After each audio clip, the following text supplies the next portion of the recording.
শাখা পোশাখা হওয়ার আগে আমার গোবিন্দ আমায় ফেলে চলে গেল।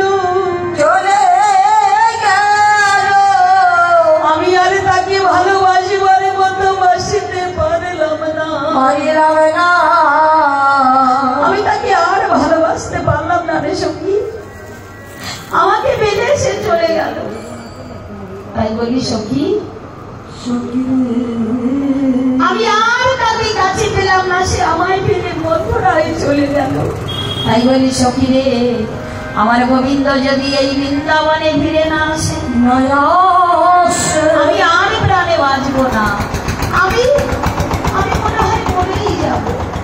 তাই আমি তো মরে যাব। আমি মরে গেলে কি করবি জানিস সখী? আমি তো আর বেশিক্ষণ বাঁচবো না।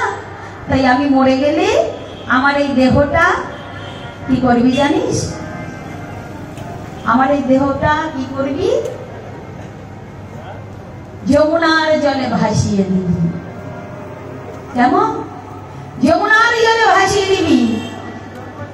কারণ যদি যমুনার জলে ভাসিয়ে দিস, আমায় আগুনে পোড়াবি না। কারণ যদি আগুনে পোড়াস, ওরে কৃষ্ণ প্রেম বিরহ অনালে সততই আমার এই দেহটা পুড়ে পুড়ে ছাই হয়ে গেছে।